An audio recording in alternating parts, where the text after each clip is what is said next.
Hello friends, এই ভিডিওর মাধ্যমে আজ আমরা কিছু গুরুত্বপূর্ণ ইনফরমেশন জানার চেষ্টা করব। আজকের ভিডিওটি সত্যিই খুব গুরুত্বপূর্ণ, কেননা আজ এই ভিডিওটির মধ্য দিয়ে আমরা জানব অনপেসিভ একটি এমএলএম না পিরামিড স্কিম নাকি আইটি কোম্পানি।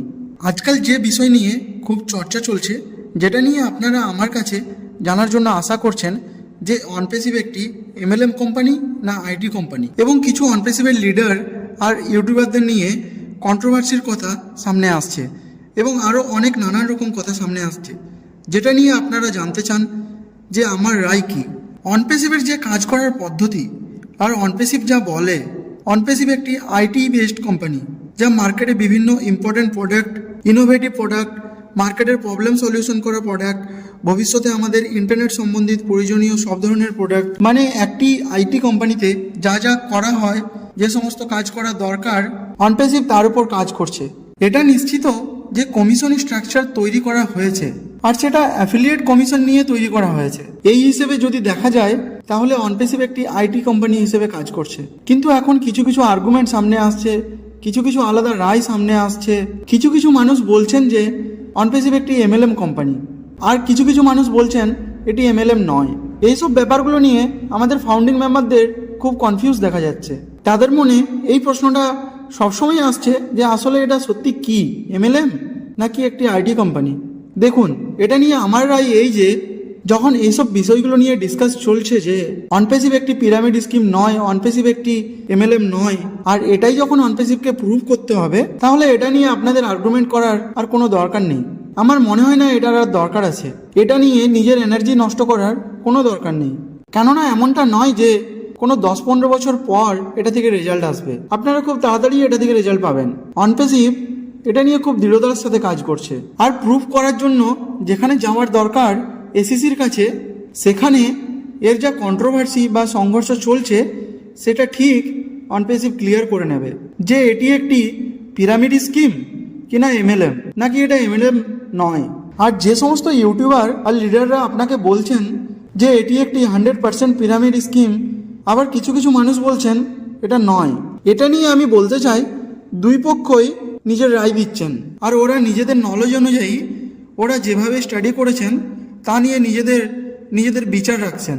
এটা নয় যে ওরা কোনো জজ, ওরা যা বলবে সেটাই 100% ঠিক। আর এটা নিয়ে আমি বলতে চাই, আমরা যে কথাগুলো শুনতে পছন্দ করি সেটা যদি কারো কাছ থেকে শোনা যায় তাহলে সেই মানুষটি আমাদের খুব পছন্দের হয়, আর ঠিক যদি এটার বিপরীত হয় তাহলে আমাদের খুবই খারাপ লাগে, আমাদের সেই সব ধরনের কথা শুনতে ইচ্ছে করে না।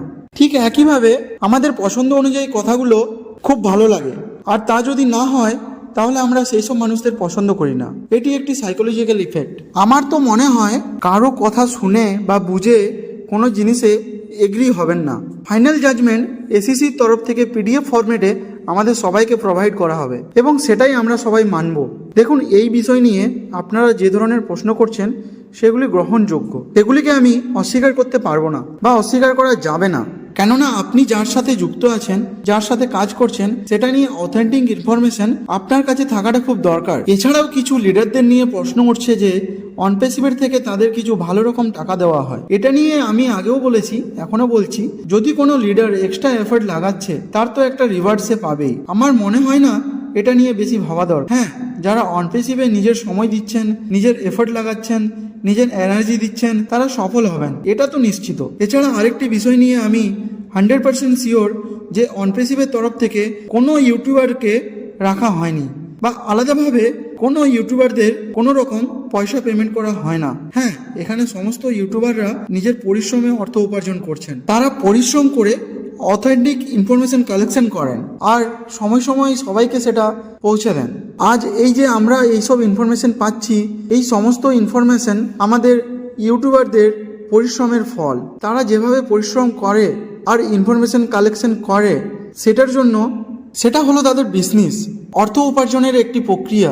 আর প্যাকেজ বাই করার জন্য যেসব লিডাররা আপনাদের ফোর্স করছিলেন, বারবার রিকোয়েস্ট করছিলেন, এটা শুধুমাত্র তাদের নিজেদের পার্সোনাল বেনিফিটের জন্য। এটা নিয়ে অনপেসিভের তরফ থেকে তাদের কোনো গাইড করা হয়নি, কারণ আপনারা ভালো করে জানেন নিজেদের স্ট্রাকচারে থাকা ফাউন্ডিং মেম্বার প্যাকেজ বাই করলে প্রথমটির 100% এবং তার পরেরগুলোর 25% আপনারা পাবেন। এই জন্য সমস্ত লিডাররা এটাই চায় তার স্ট্রাকচারে থাকা ফাউন্ডিং মেম্বারগুলো খুব তাড়াতাড়ি প্যাকেজ বাই করুক, যেটা নিয়ে তাদের পার্সোনাল প্রফিট হবে। এটা নিয়ে আমি বলতে চাই আপনাদের সমস্ত প্রশ্নগুলি গ্রহণযোগ্য, একটাকেও অস্বীকার করা যাবে না, এবং অ্যাজ এ ফাউন্ডিং মেম্বার আপনাদের এই প্রশ্নগুলি করার অধিকার আছে। দেখুন, এই বিষয় নিয়ে যে আর্গুমেন্ট বা কন্ট্রোভার্সি চলছে সেটা নিয়ে আমি বলতে চাই আপনি নিজেকে কনফিউজ রাখবেন না, কিছু ইনফরমেশন নিজের থেকেও কালেকশন করুন, শুনুন সবার, কিন্তু করবেন সবকিছু বিচার করে যেটা আপনার মন চায়। তাই আগেও বলেছি, এখনো বলছি, আপনারা যেটা করবেন সেটা নিজের বিচার বুদ্ধিতে করবেন।